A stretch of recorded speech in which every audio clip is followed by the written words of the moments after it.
Welcome back to Database Internals Crashcasts. I'm Sheila, and as always, I'm joined by my co-host, Victor.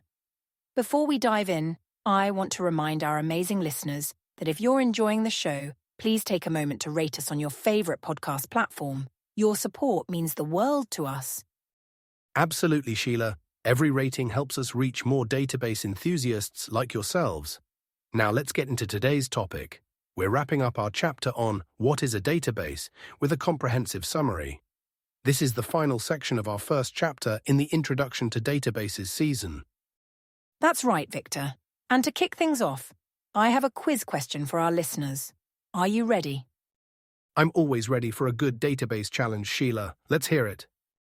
All right, here goes. Which type of database would be best suited for storing and analyzing complex relationships between people in a social network?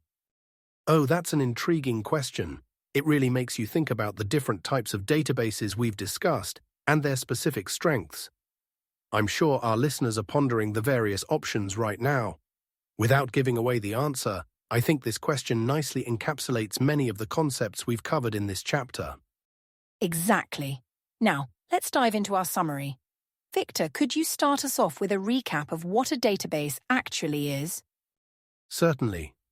At its core, a database is an organized collection of structured information or data, typically stored electronically in a computer system. It's designed to efficiently manage, retrieve, and update large amounts of information. Think of it like a digital library, where instead of books, we have data that can be quickly accessed and manipulated. That's a great analogy, Victor. And just like how libraries serve different purposes for different people, databases have various applications. Could you elaborate on the main purposes and importance of databases?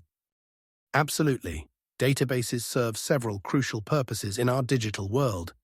They provide a centralized location for data storage, ensuring data integrity and consistency. They also enable efficient data retrieval and manipulation, support multiple users accessing data simultaneously, and provide security measures to protect sensitive information. In essence, databases are the backbone of most modern applications and businesses, from e-commerce platforms to scientific research. That makes a lot of sense.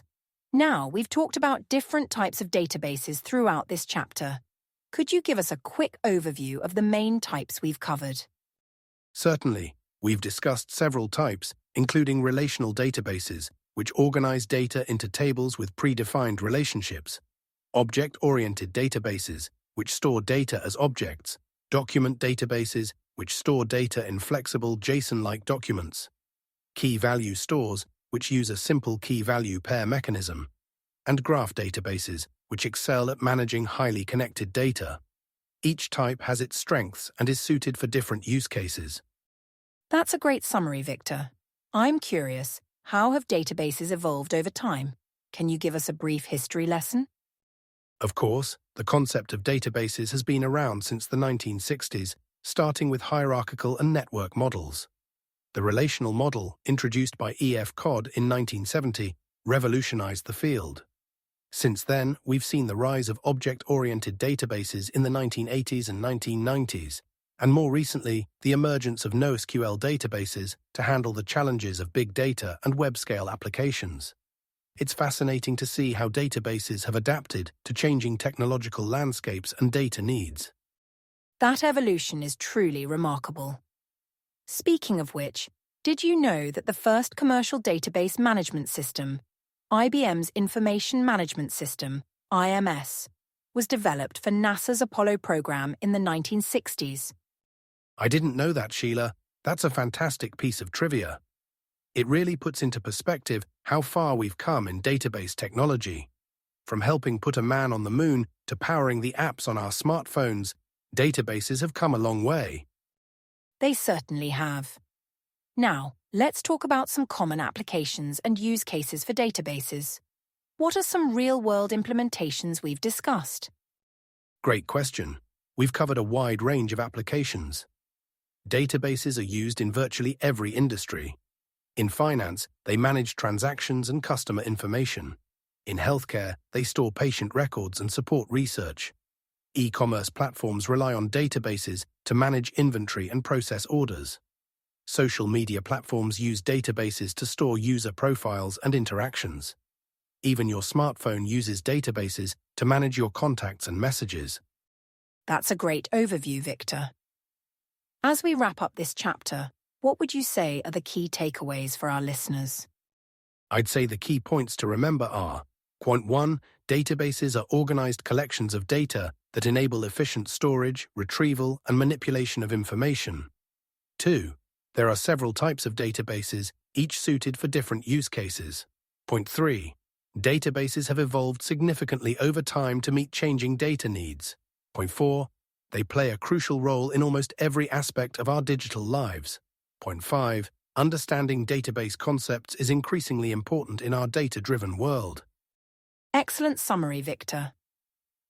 Now, let's reveal the answer to our quiz question. The type of database best suited for storing and analyzing complex relationships between people in a social network would be a graph database. Graph databases excel at managing highly interconnected data and can efficiently query relationships, making them perfect for social network analysis.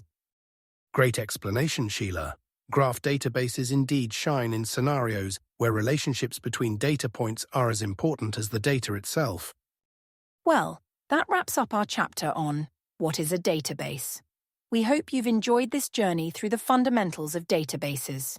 Remember to visit crashcasts.com for more resources. Join our Discord community for discussions. And if you're finding value in our content, consider supporting us on Patreon. Your support helps us continue creating educational content like this. Until next time, keep your queries optimized and your data integrity high. Absolutely, Sheila. And don't forget to subscribe to the podcast and rate us on your preferred platform. Your feedback helps us improve and reach more database enthusiasts. See you in the next chapter, where we'll dive deeper into database models.